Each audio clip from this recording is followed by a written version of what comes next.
Asambleísta Andrés Roche.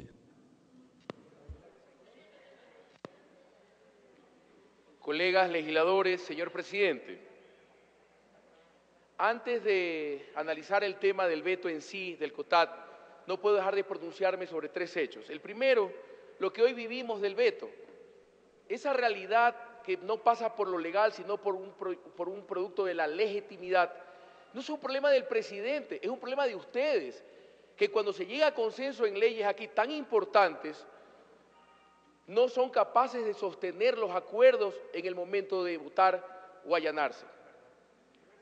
Segundo, no puedo dejar de referirme a dos expresiones o ideas equivocadas del señor presidente de la República en unas cadenas sabatinas pasadas. El presidente critica que los municipios reclamen autonomía cuando muchos de ellos dependen de las transferencias del gobierno central. Que los fondos estén en la cuenta única del Banco Central o única del Tesoro no significa que sean del gobierno central.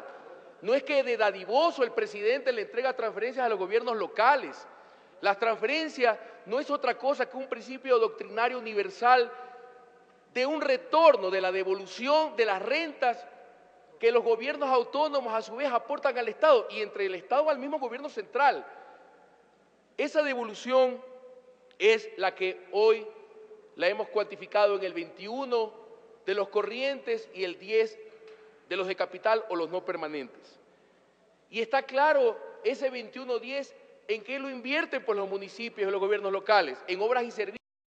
Quien le toca responder aún es qué hace el gobierno con el 79 de los corrientes y con el 90 de los no permanentes. Eso es lo que debemos analizar.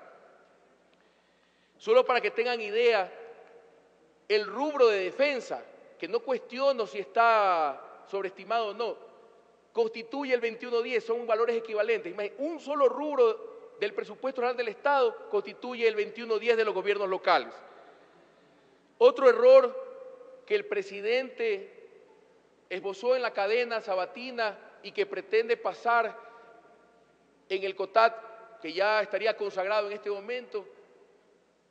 Si bien la Constitución dice que los ingresos corrientes y los no permanentes son la base del cálculo para las transferencias de los gobiernos locales, también es justo, y eso estoy de acuerdo, que no se tomen las cuentas de financiamiento, porque eso registra un pasivo, eso es lógico, pero no pueden hacer pasar ni consagrarlo el COTAD, y eso debería ser posterior a una reforma, hacer pasar como cuenta de financiamiento lo que es gasto corriente.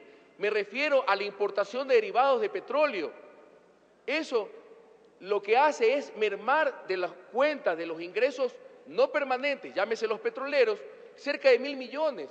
Es decir, esos faltantes que de una u otra manera quitó la ex ministra de Finanzas y que hoy se estaría consagrando en un error en el COTAD.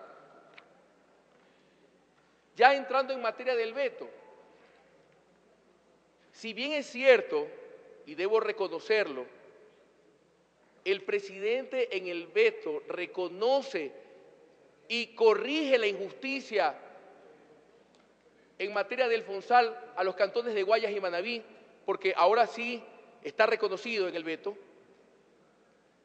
Debo reconocer también que eso fue presentado por varios asambleístas de distintas bancadas de Guayas y Manabí, encabezados por el asambleísta Tito Nilton, cosa que la mesa nunca trató y nunca resolvió, el presidente lo resolvió.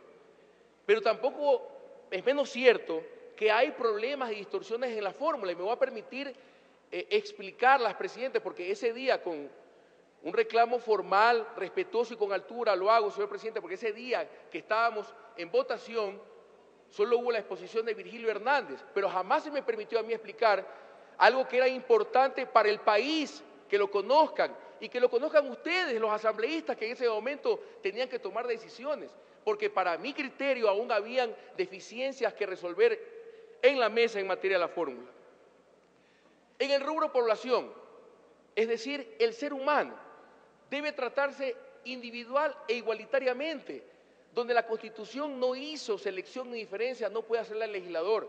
no cabe reducir el peso de la población en la fórmula y peor en un 10% cuando tradicionalmente siempre fue un 40%. Y es que es en el ciudadano, es ahí donde se reparte equidad.